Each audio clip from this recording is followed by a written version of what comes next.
to do is I guess kind of give you a story and talk about some principles. And it's a principle that we've evolved into what we call a Children First budget. And every school district claims that children are their first priority. And if that's true, and I'll talk about Springboro in our specific situation, if Springboro Schools collects over $42 million in taxes each year, how can our schools end up short of supplies, in need of textbooks, have some classrooms with over 30 students? If children are the first priority, these things can't happen. And today I want to challenge you, the leaders of your respective school districts, to stand up for the children. And that's kind of what this presentation is about. Trying to give you a few tools, and we'll have some dialogue about it at the end. Some tools in which will help you stand up and argue for the funds for kids. So let me start with a couple of introductory questions. Maybe we'll just kind of save the answers and include those in the discussion at the end. So what is the school board's responsibility in public education? Let me just throw that one out there, and you can kind of stew on that as we go along. And then, what does the public expect from their schools? So you can kind of stew on that one too.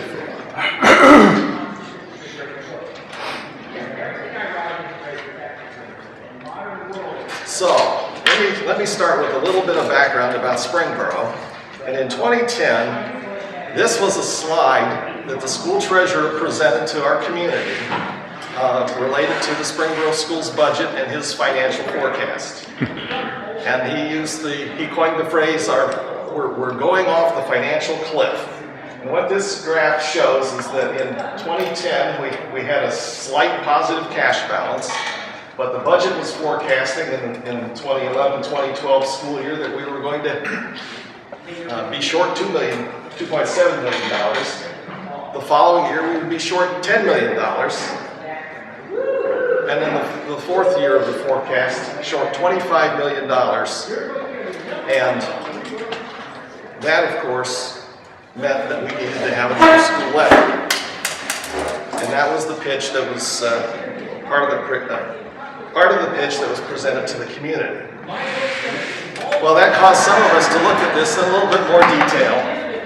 Why are our expenses, or why is that deficit occurring? And so I made this chart, and the red line shows the trajectory of expenses that were in the financial forecast. And let me just take a minute on financial forecast. Every school district in Ohio twice a year prepares a financial forecast. Call it a budget. Forecast what money they'll receive, what expenses they expect to have, and you subtract the two and you get your projected cash balance at the end of each year. Well, I took those numbers and I plotted them. And our forecast, the red line represents what the expenses were for the treasurer's forecast. The blue line, the solid blue line, represents the revenue that he was forecasting. And I added a couple of other lines on there. And this is back in 2010. Inflation was about 1%. The black dotted line represents inflation. Well, we might have enrollment growth. We didn't, but we might have had. And we know now, looking through the lens, that the economy was such that we were not building houses in Springboro, even though prior to that we were one of the fastest growing school districts in the state. But in 2010, if we had projected the 100 additional students a year that he had in his forecast, that would have been represented by the purple line. That's the percent in growth in students. So there seems to be some disparity. And the question, of course, is, are the expenses out of line?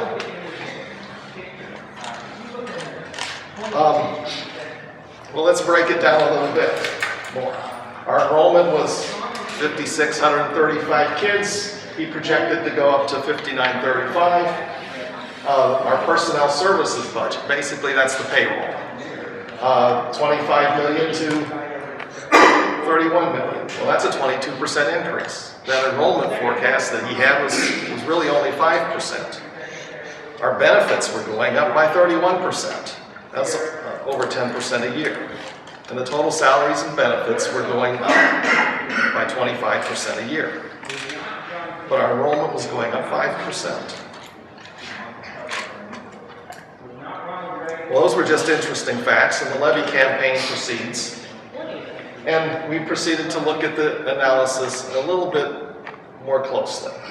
And I don't know how well you can see it, but these are clips out of our actual 5-year forecast. So when you look and you start to peel back the onion, well, why are salaries increasing at the rate they were increasing? Well, when you delve into the details of your financial forecast, if you're a school board member, you want to pay particular interest to that forecast and the assumptions that go with it, because those are what determine what your budget is going forward, and those drive the decisions whether or not you're going to be on the ballot or whether you're not.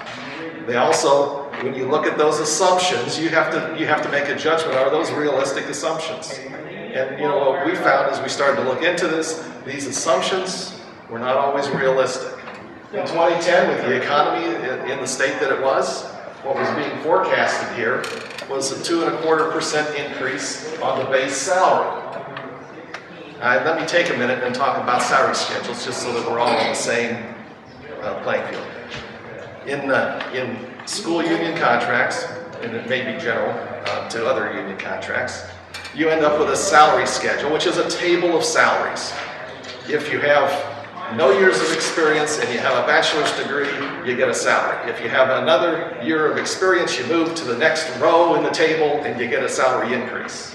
Okay, so if you have more education, you move over a column in the table. So if you have a master's degree, you moved over a column and you have a higher salary than you did if you had a bachelor's degree. So you have this table of columns of education, degrees of education, and you have rows of years of experience, and as you go down the rows and across the columns, you end up with bigger salaries. So you have this big table of salaries. Now,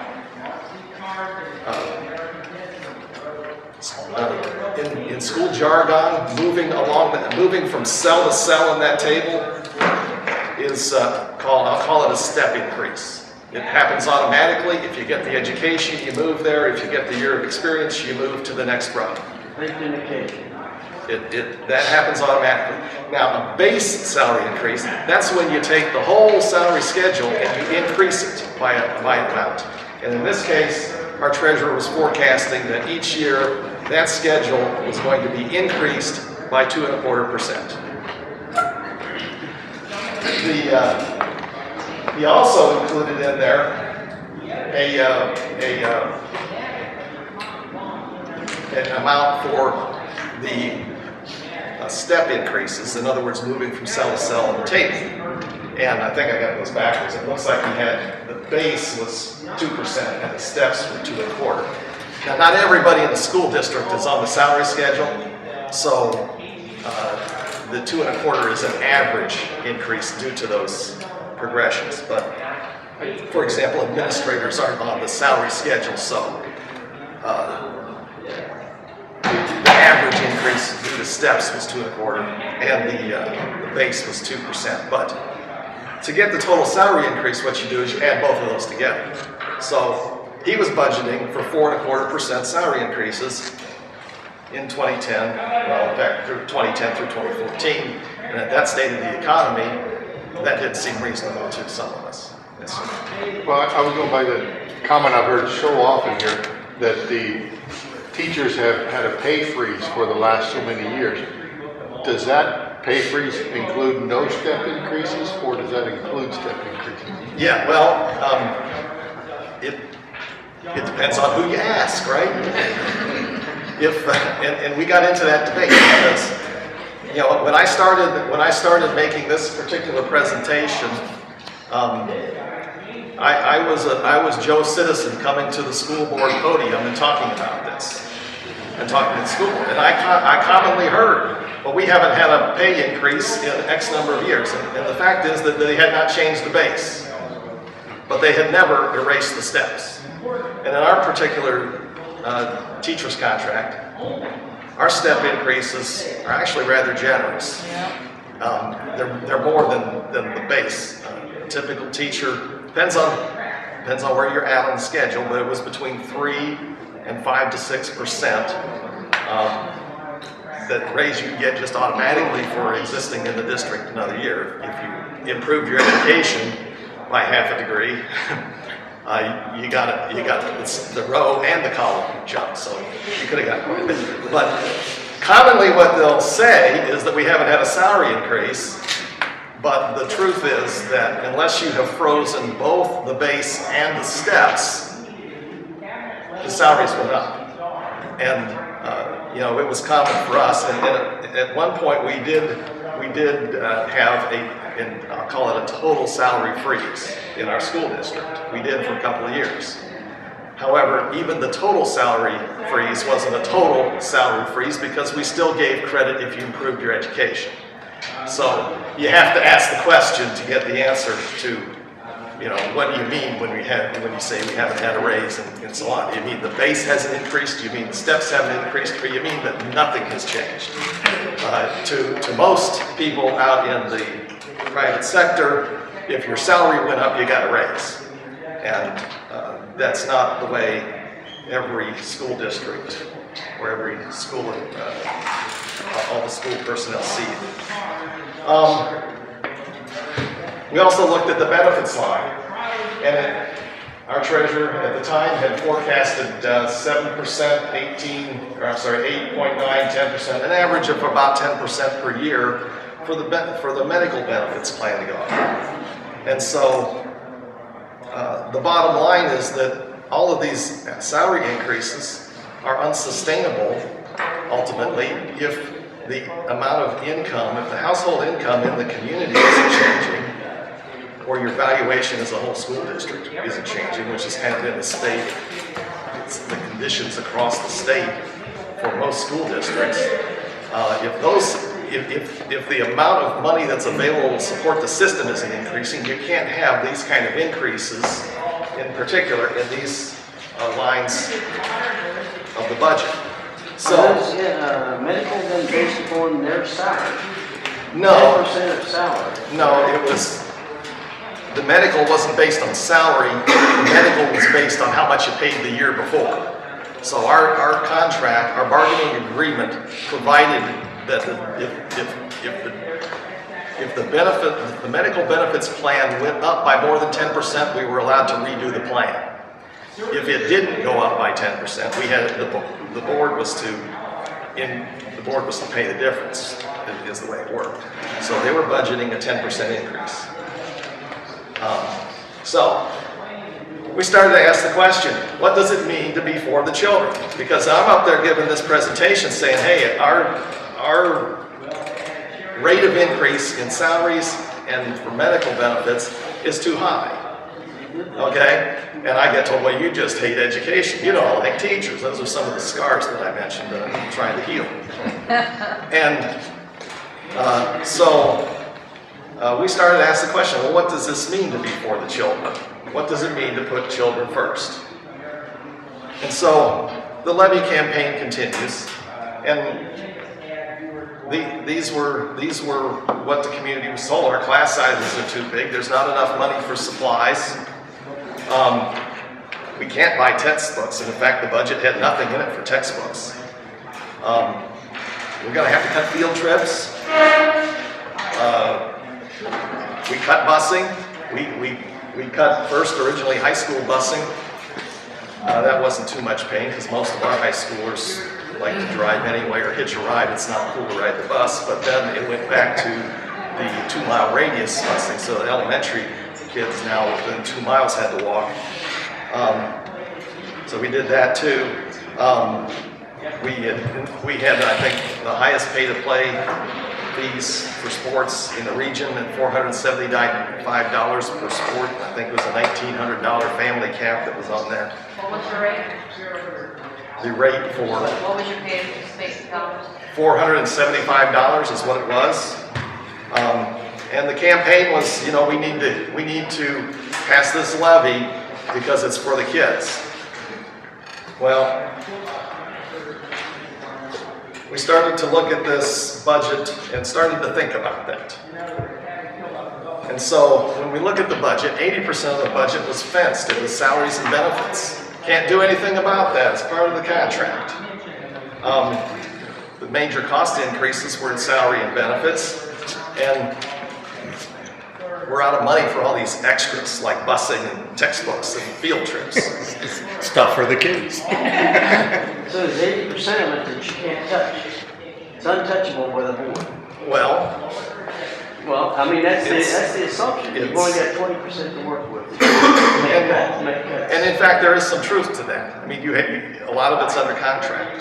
So, yeah, a large part you're stuck with. Now, it turns out in Springboro's case, when the levies didn't pass, the union didn't want to agree to a contract, okay? Because the union only wants to agree to contracts when you have plenty of money.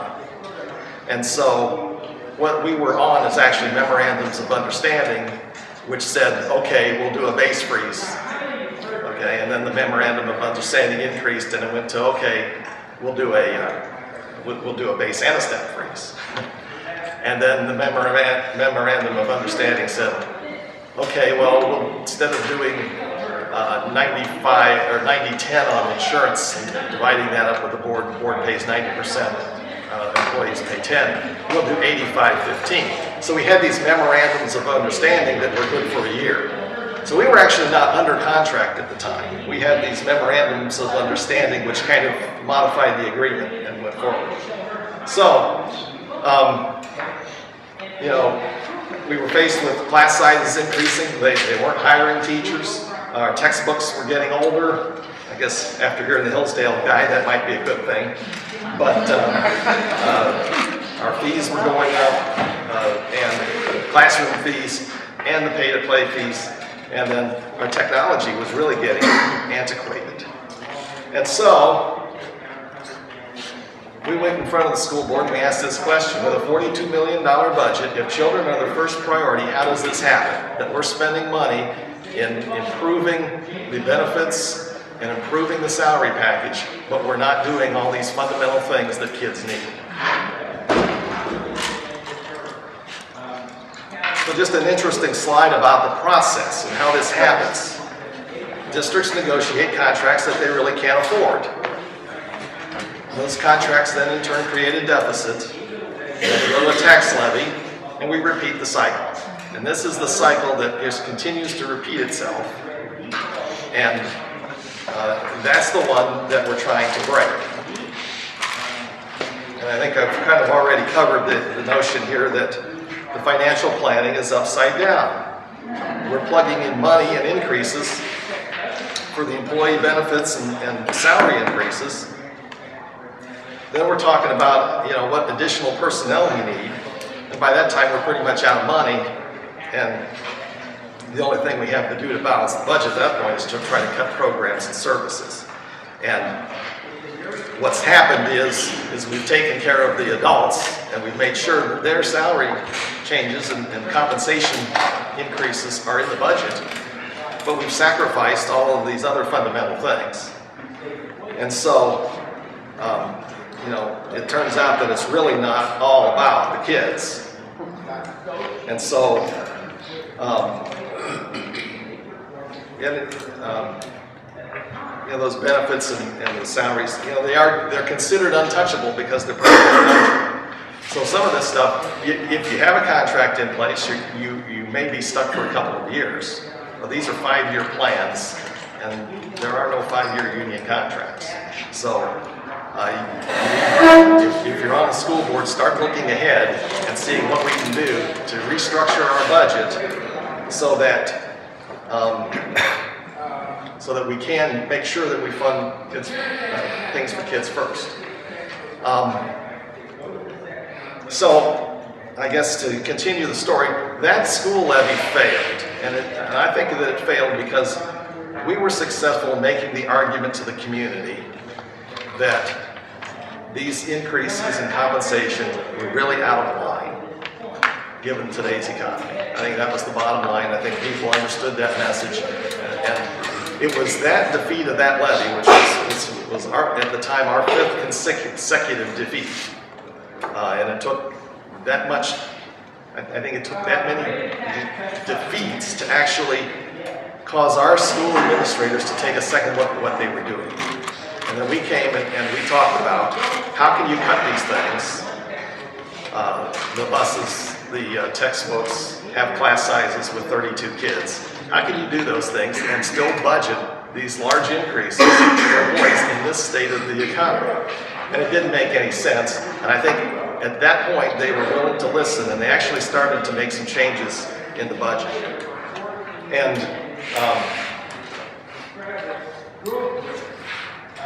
we ended up drawing this model of how we thought that the budget should be created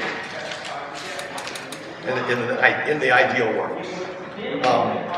The first thing that should be budgeted is the core services. What are the core education? And that's up for each school district to define, I think. But we shouldn't ever be going out and saying that we can't do certain things in education because we don't have money. That our mission is to educate kids. So at the first thing that needs to go in the budget is everything that we need to do core education. Let me just suggest a definition. That's English, math, science, social studies, and all of the current salaries for all of the teachers that would teach those topics.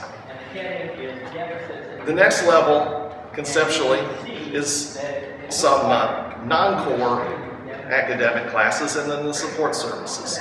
And these would be classes where maybe you have some flexibility in how many kids are enrolled. So at the core level, if you set a class size at, let's say, 25 kids a class, you would budget that fully. So there's no classes with 32, no core classes. We had elementary, fifth grade classes with 32 kids. Well, we would take care of that very early in the budget. So in the core services, K through 6 classes and English, social studies, science, math at the upper grade levels, we're budgeting those so those class sizes are right from the beginning. The second level, art, music, PE, well, you have some flexibility how many kids you put in those classes, I think, and you can, it's not quite so rigid that you're going to hurt the educational processes if you have more classes or more students in a music class or a phys ed class. And then you also have services like busing and finance and maintenance that are support services that you have some discretion in how much of that stuff that you do. As you build up on the pyramid, extracurriculars are an important part of education, and those are there to benefit the students. And we think that those should be budgeted next. And then at the top of the pyramid, you address the employee concerns. And we think that conceptually, that's the way that a budget should be built. And then if you run out of money before you get to the top of the pyramid, then you have a list of prioritized specific needs that you can go out and ask the community for levy for. And I think that there's a couple of interesting things about this model. You'll end up with a real credible enrollment forecast because you will have funded the important things progressively as you go through the budget. And if you need to go out and ask for more money, you're going to have a list of priorities. And you're not going to be out there telling the community that high priority items are going to be at risk unless they're really at risk. So, if busing, for example, was one of those things that you just couldn't afford and because you couldn't get very high on the pyramid, well, that would be a legitimate thing. But I would suggest to you that most every school district in the state would be up the pyramid quite a ways before they ran into something that they couldn't fund. So, I think I kind of ran through these items. I think if children are the first priority, this type of budgeting makes a lot of sense. We prioritize the core spending first, and the things that are most important are funded first. The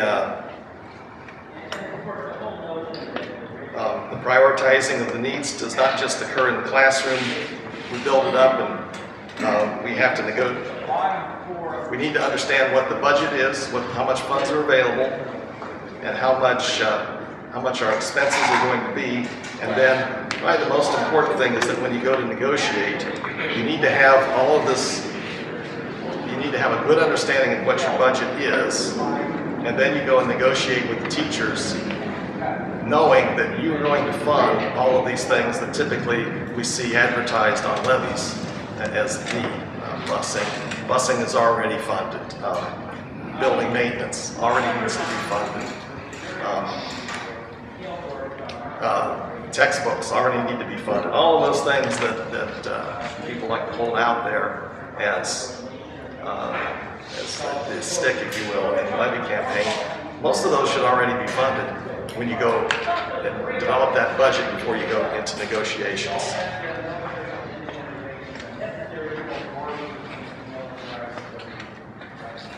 The benefits, I think we feel like I'm repeating myself here, but the core curriculum is fully funded. The classes will be right-sized. You have a ranked list of priorities available. The community has visibility to what your priorities are. In fact, ideally, you could even engage the community in helping set those priorities.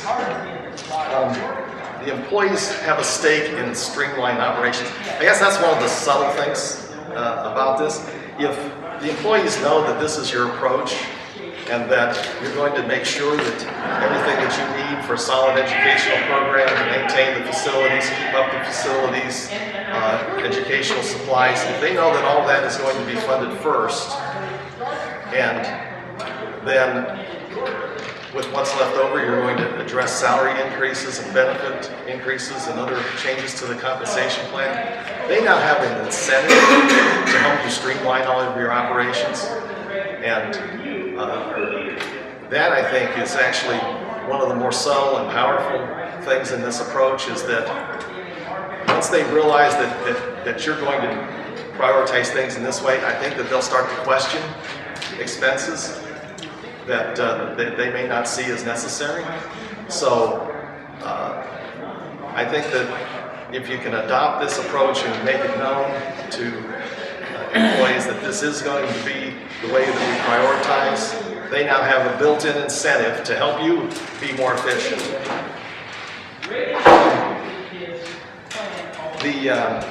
And then, you know, by doing this in levy campaigns, these important services aren't going to be used as levers to get the community to support the tax levy. The last point I guess I want to say is that it promotes unity and parity, and that's a concept that I think is critical for school districts to adopt in order to gain community support. I guess it's easiest to explain this way, is that you can't expect someone who's eating ground beef to come and buy you a steak dinner. So if the state of the economy is such that people are struggling financially, you can't really expect them to come and support generous benefits programs. And so the benefits that school employees receive, the compensation should be on par with what the constituents believe. And you may have that in your presentation, but did you draw a comparison between the increase in the cost of living or salaries of the people that reside in your district and what has happened to teacher salaries within that same period of time? Yes, we did in various places. It's not my presentation. We have made those comparisons. The comparison between what the teachers have increased in their salary over the past 8 or 9 years and what the general populace of all the people living in the district, how their salaries have gone up or stayed up, or what's that? Yeah, percentage-wise? Yeah, I'll repeat the question for you. But yeah, did we compare school employee salaries to and the rate of change in those to the rate of change of household income in the community? Yeah, we did that, and you know, obviously the school employees have fared very well. That's moderated some though in the last few years, because a lot of school districts now have implemented either some part, a partial freeze or the total salary freeze that we talked about. So that has moderated in the last couple of years. Before you do a children's first budget, this is what you've got. You've got school employees, they're mad at the community and the parents because they're not giving you any more new tax money. The parents are mad at their neighbors in the community for not approving because they feel that their children are being disadvantaged. And the community at large is mad at the schools for continually looking to them for new tax money. That after you do a children's first budget, this is what happens. You have the community and parents working together. Education is funded first, and the community at large is satisfied because they know that the children are the first priority with their tax dollars, so that's kind of just a silly way to end it, but at least the graphic is. But I wish it was that much. I wish it was that much of a panacea. But the community supports these concepts, and there's no question about that because, as a taxpayer, whether you have kids in school or not, you want to see your dollars going towards education and furthering education. And so when you can demonstrate that to the community, I think as a school board member, then you're on the right track. We'll open it up for questions, and maybe we'll go back and I'll put up my first couple questions there. About 5 minutes. Okay. Any more questions? Well, I'll go ahead. I asked it in the other session, but I have a big problem. I'm on the school board, and I've been working on trying to get them to at least work on, take a look at the school fees, student fees, because the student has to, or the parents have to purchase the workbooks associated with core classes, and on and on and on, and all this money goes into the general fund and these principal funds where they spend it on breakfasts for the teachers and this little party and that little party. And I have a real problem with that for the parents. So, and they won't even touch it. Well, the question was, what about school fees and how do you control school fees and make sure that they are used for the intended purpose of school fees? And what should be happening is that school fees, they can only be collected for certain things. They have to be collected for expendable items like workbooks where you're tearing pages out and things like that can't be reused at a later time, or other expendable items. And those school fees need to be placed in a separate account, and I believe that's required under law, or at least by the Ohio Department of Education, that those fees be put in a separate account, and they would not be able to use those by law for other purposes. Now what also happens is that there is sometimes some fundraising that goes on. And separate from the school fee account, what we call our principal accounts, or a building fund. And so things like school pictures. A lot of people don't realize that school pictures are actually marked up quite a bit, and that money comes back from the photographer back into the school district coffers and usually ends up in the building principal fund. Sometimes there's vending machines for staff that the profits from the vending machine will end up in the building principal fund. A lot of times PTOs will go out, parent-teacher organizations will go out and do fundraisers, and that money will end up in the building principal fund. And so the building principal fund, they do have more discretion, and a lot of times what you see are things that she describes, where they'll do breakfast for the staff or that kind of thing. And that is not illegal. However, the parent-teacher organization, if they're donating the money, they might want to specify where those monies go. Monies from pictures and things like that, I would just, you might just look, my advice would be look at the source of where that money's coming from and see if there are better We uses for it. are getting some from pictures, and the superintendent, like, he didn't know they were getting a kickback. I was shocked when I found that out. In the prior presentation, so I think Springboro designates on the picture thing that it's 45%. Right, that's what and it you says, can but opt- ours doesn't say And that. well, you could put it on there. Right. You can opt out of it, That's a good idea. and your picture cost will be that much cheaper. But they don't want to do that, they might lose a Well, little right, money. yeah, as the gentleman said, I mean, in Springboro, when we learned that our high school pictures were marked up 45%, we thought that was kind of outrageous.